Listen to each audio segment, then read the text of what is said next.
Let me tell you about something that has sent shockwaves through the physics community, a warning from scientists who have spent their careers studying the cosmos, now confronting observations that shouldn't be possible.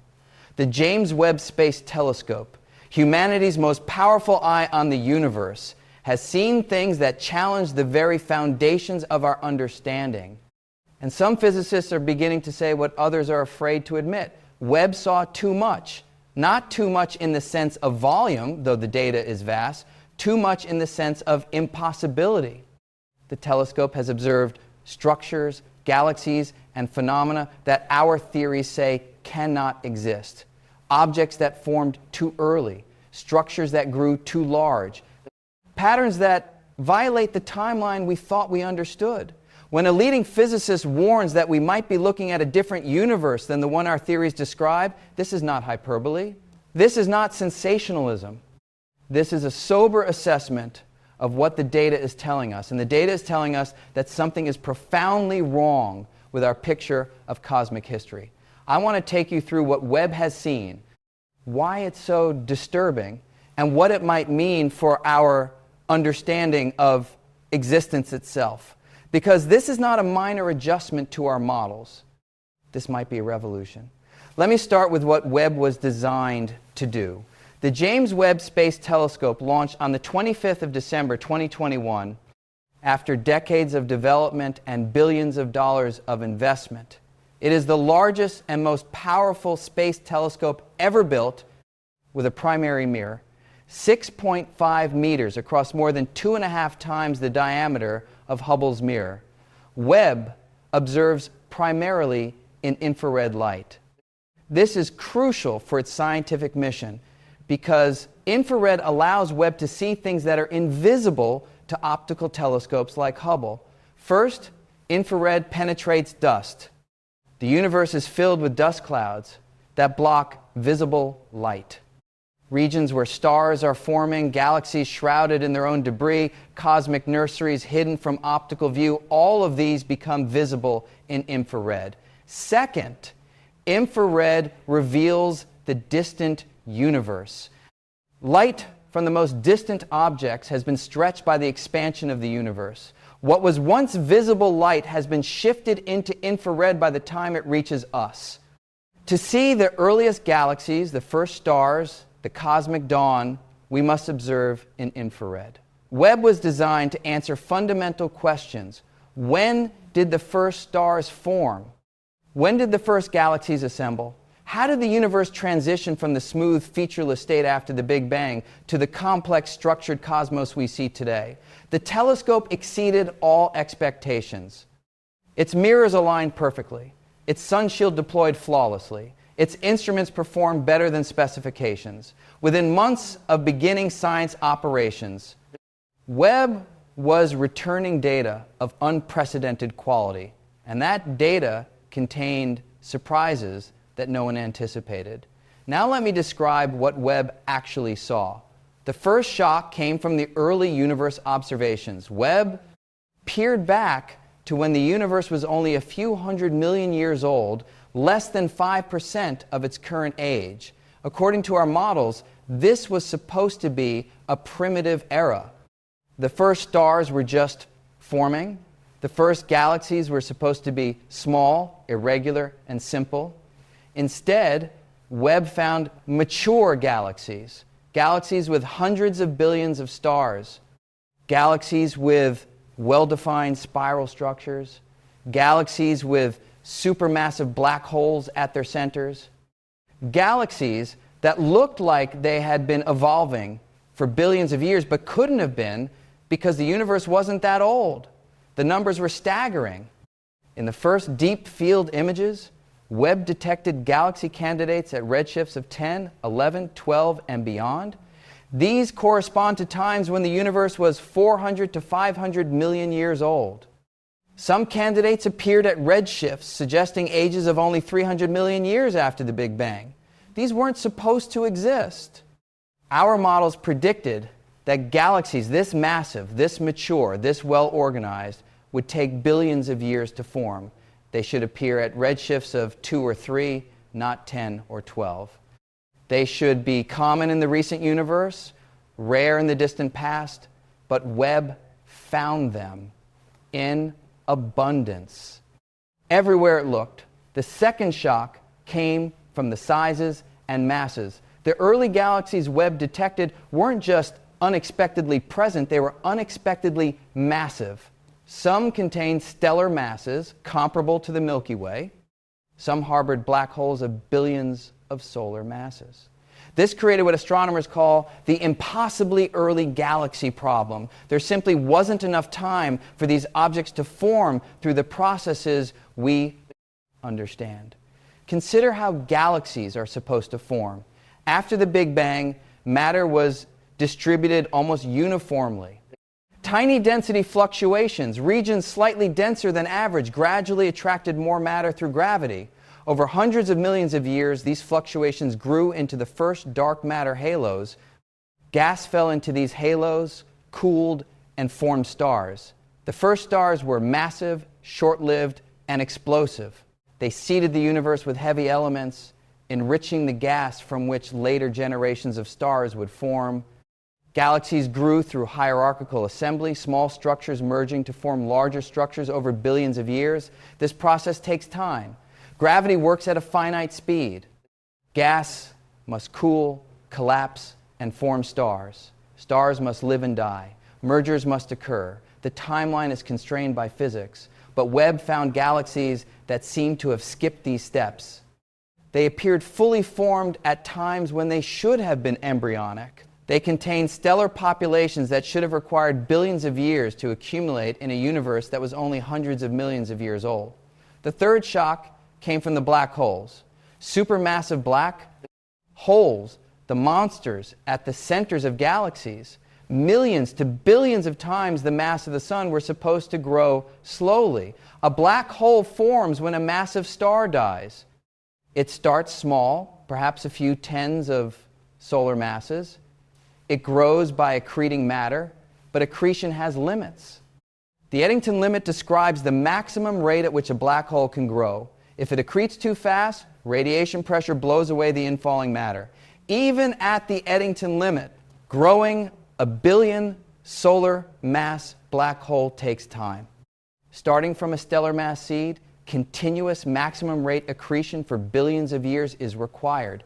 But Webb found billion solar mass black holes in the early universe.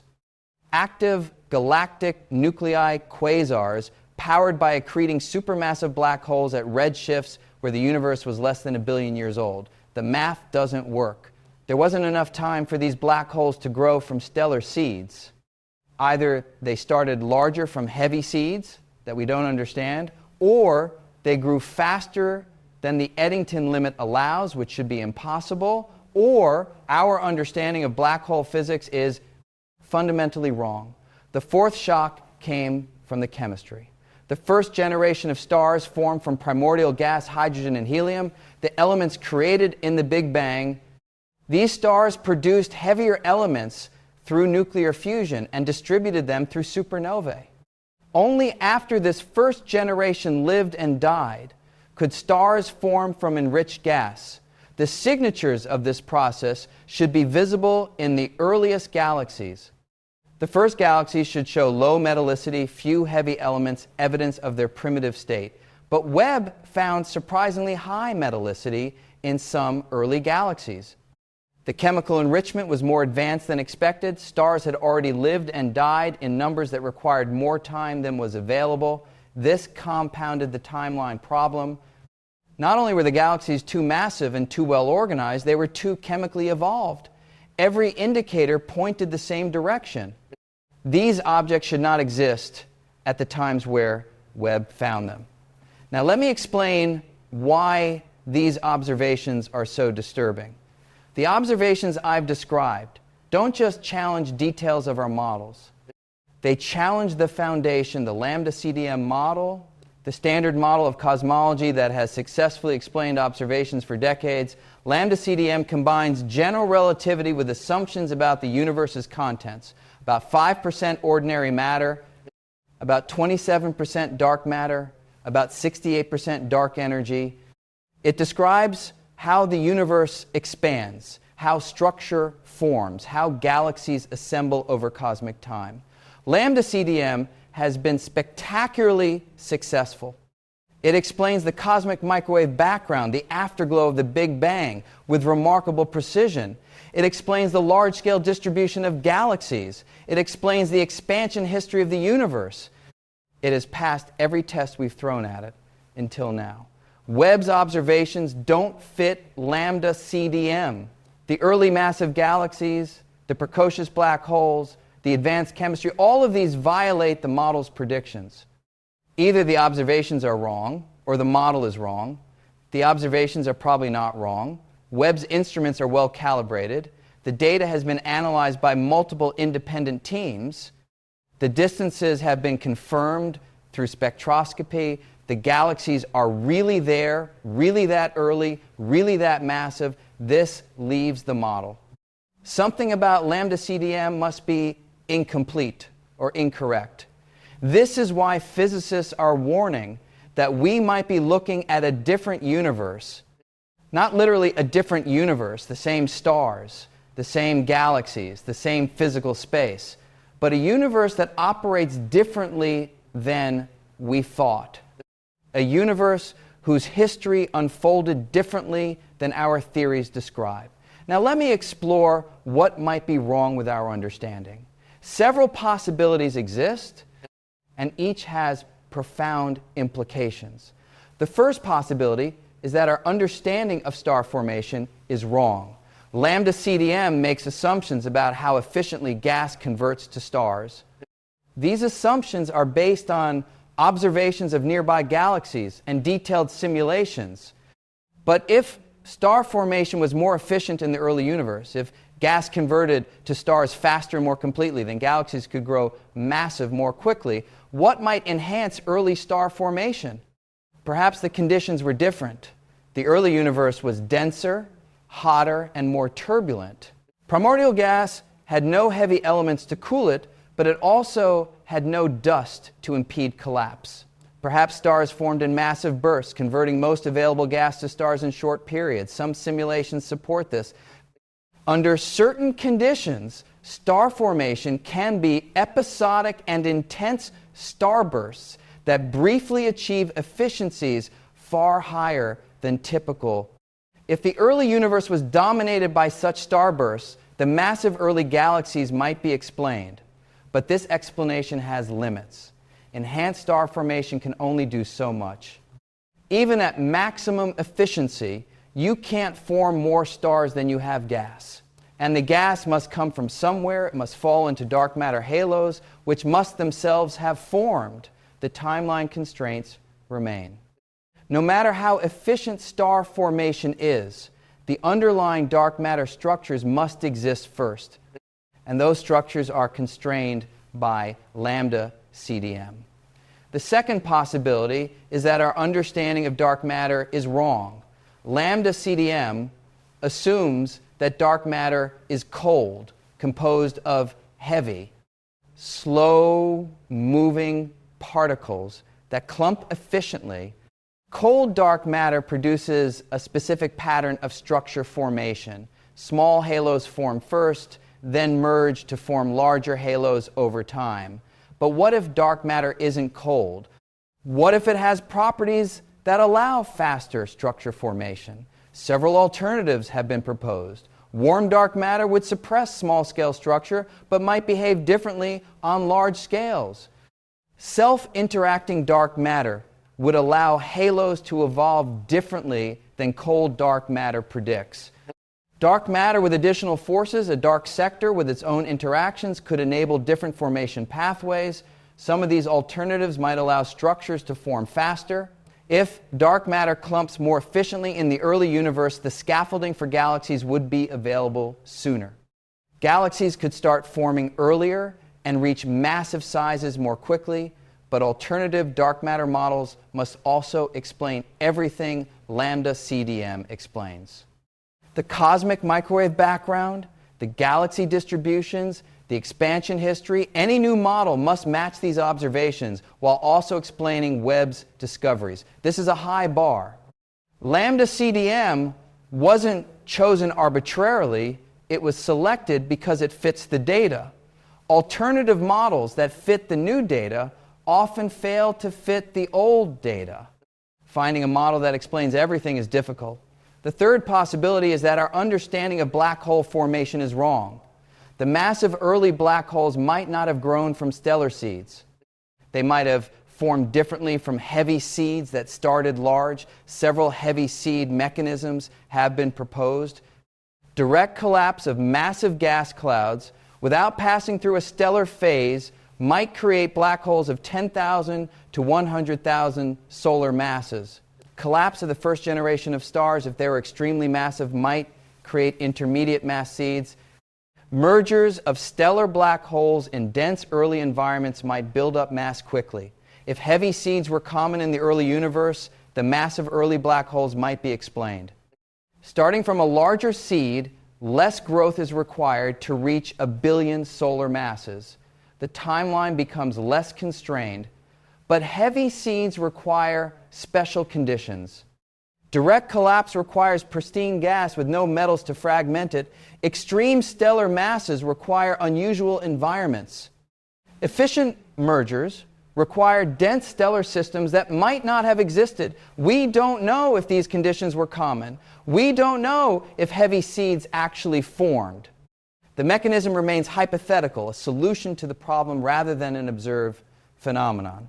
The fourth possibility is that our understanding of the early universe is fundamentally wrong. Perhaps the Big Bang didn't happen exactly as we think. Perhaps the initial conditions were different. Perhaps the physics of the very early universe, the first fraction of a second, was different from what our theories describe. Inflation, the exponential expansion that supposedly occurred in the first instant, determines the initial fluctuations from which all structure grew. If inflation was different, if the fluctuations were larger on certain scales or had different statistical properties, structure formation could have proceeded differently. Some models predict features in the inflation-generated fluctuations, enhancements at particular scales that would seed early structure more efficiently. If such features exist and occur at the right scales, they might explain the early massive galaxies. But inflationary features are highly constrained by the cosmic microwave background. The CMB is exquisitely sensitive to the primordial fluctuations. Any significant features should be visible there. So far, the CMB shows no evidence of the features that would be required. The fifth possibility is the most radical. Perhaps our understanding of time, space, and cosmic history is fundamentally incomplete. Perhaps the universe is not what we think it is. This is what some physicists mean when they say it's a different universe. Not different in a trivial sense, different in a deep sense. Different physics, different history, different rules. This is a disturbing possibility. We have built our understanding of cosmology over a century, testing it against observations, refining it, extending it. The edifice seems solid. To suggest it might be wrong at a fundamental level is to question everything we think we know. But science requires honesty.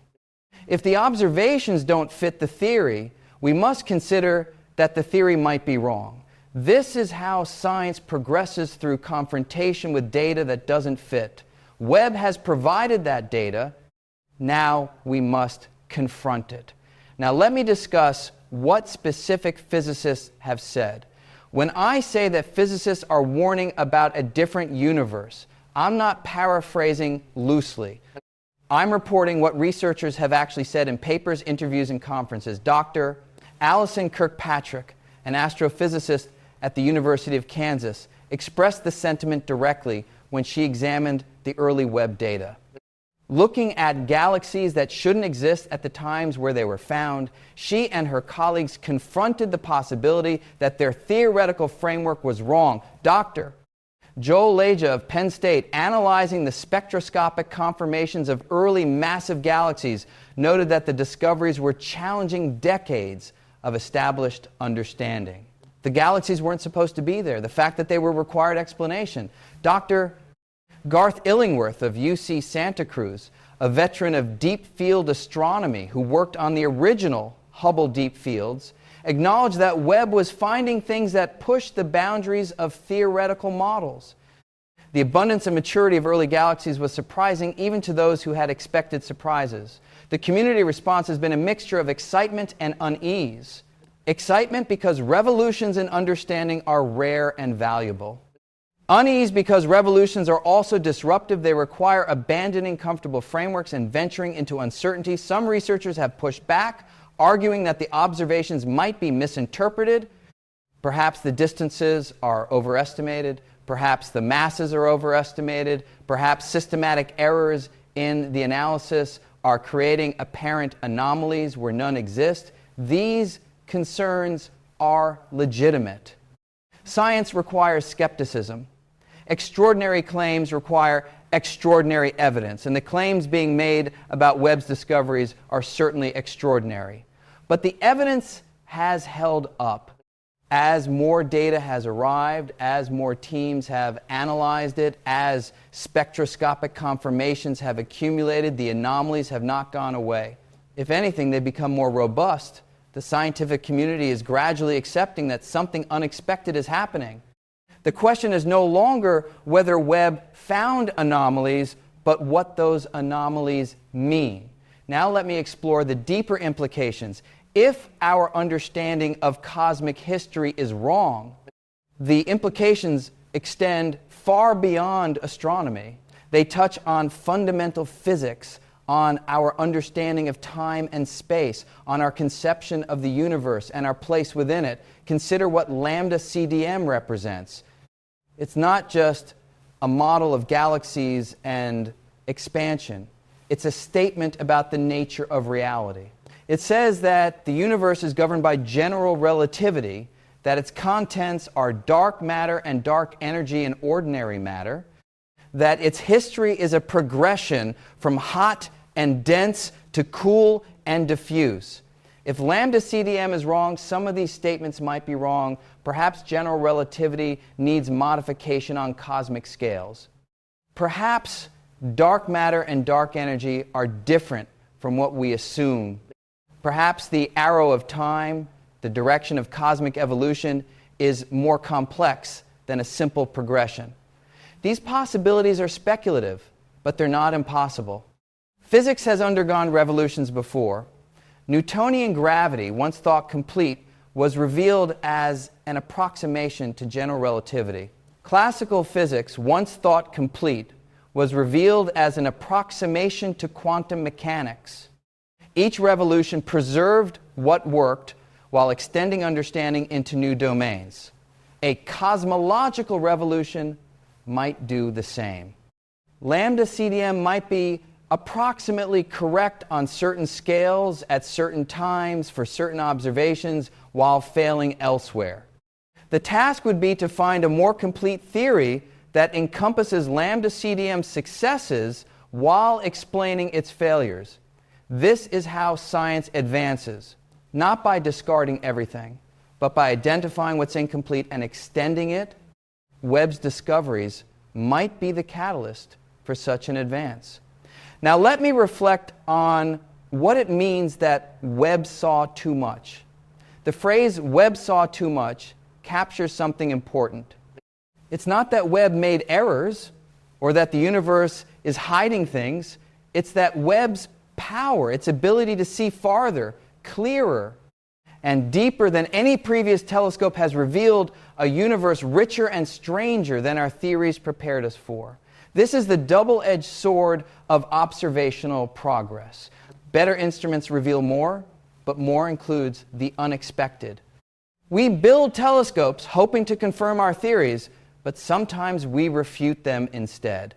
Webb was supposed to confirm the broad outlines of cosmic history while filling in details. It was supposed to find the first galaxies and trace their evolution. It was supposed to validate Lambda CDM while refining its parameters. Instead, it found challenges. It found galaxies that shouldn't exist at the times where they exist.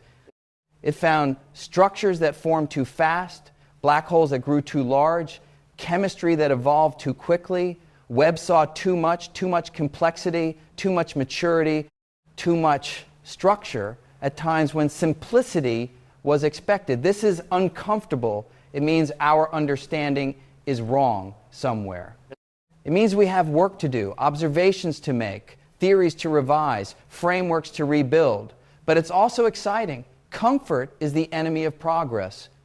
A universe that matches our expectations teaches us nothing new. A universe that surprises us offers opportunities to learn. Webb has given us surprises. Now we must learn from them. In part 2, I want to explore the specific theoretical proposals being developed to explain Webb's observations. What new models are emerging? How might our understanding of cosmology change? And what further observations might distinguish between possibilities? So we've established what Webb has seen, the impossibly early galaxies, the precocious black holes, the advanced chemistry, and why these observations challenge our fundamental understanding. We've heard warnings from physicists that we might be looking at a different universe than our theories describe. Now I want to explore the theoretical responses. How are scientists attempting to explain what Webb has found? What new models are emerging? And what might these models tell us about the true nature of cosmic history? Let me begin by examining the theoretical landscape in more detail. The crisis created by Webb's observations has energized theoretical cosmology. Dozens of papers have been published proposing explanations, modifications, and alternatives. The field is in ferment, the kind of productive chaos that sometimes precedes major advances. The proposals fall into several categories, ranging from conservative adjustments to radical revisions. Let me work through them systematically. The first category involves modifying astrophysical assumptions. These proposals accept the basic framework of Lambda CDM, but argue that we've misunderstood some astrophysical processes. They don't challenge fundamental physics, they challenge our models of stars, galaxies, and black holes. One prominent proposal is super efficient early star formation. In standard models, only a fraction of available gas converts to stars. This efficiency varies with conditions, but it's typically 10% to 30% in star-forming regions. The rest of the gas remains unconverted, heated by stellar feedback, blown out by supernovae, or simply too diffuse to collapse. But what if early star formation was different? The early universe lacked the heavy elements that help gas cool and fragment. Counterintuitively, this might have made star formation more efficient, not less. Without fragmentation, gas clouds might have collapsed monolithically, converting a larger fraction to stars before feedback could disrupt them. Some simulations support this. Under pristine conditions, star formation can proceed with efficiencies approaching 100%, nearly all available gas converting to stars in rapid bursts. If this was common in the early universe, galaxies could accumulate stellar mass much faster than standard models assume. This proposal helps explain the massive early galaxies, but it has problems. High efficiency means high feedback, lots of supernovae, lots of energy injected into the surrounding gas. This feedback should suppress subsequent star formation, limiting total stellar mass. Balancing efficiency and feedback to produce massive galaxies remains challenging. Another proposal involves population 3 stars, the hypothetical first generation. Population 3 stars form from pristine primordial gas with no heavy elements. Theory suggests they were massive, perhaps hundreds of solar masses and short-lived, burning through their fuel in millions of years and exploding as supernovae. These massive stars would have been extraordinarily luminous. A galaxy containing many population 3 stars would appear brighter than its stellar mass alone would suggest. Perhaps the early galaxies Webb detected aren't as massive as they appear. Perhaps they contain relatively few extremely luminous stars rather than billions of ordinary stars. This could explain the brightness while relaxing the mass constraints, but spectroscopy doesn't support it. The spectra of Webb's early galaxies show signatures of evolved stellar populations, stars that have been through multiple generations, enriched with heavy elements. They don't look like population 3 dominated systems. Another astrophysical proposal involves active galactic nuclei, supermassive black holes, when actively accreting, can outshine their entire host galaxy. A small galaxy with a luminous central black hole might appear as massive as a large galaxy without one. Perhaps the early galaxies are smaller than they appear, their light dominated by central black holes rather than stars. This proposal has some support. Webb has found surprisingly many active galactic nuclei in the early universe, more than expected, with black holes that are massive relative to their host galaxies. Perhaps AGN contamination explains some of the anomalously bright early sources, but not all of them.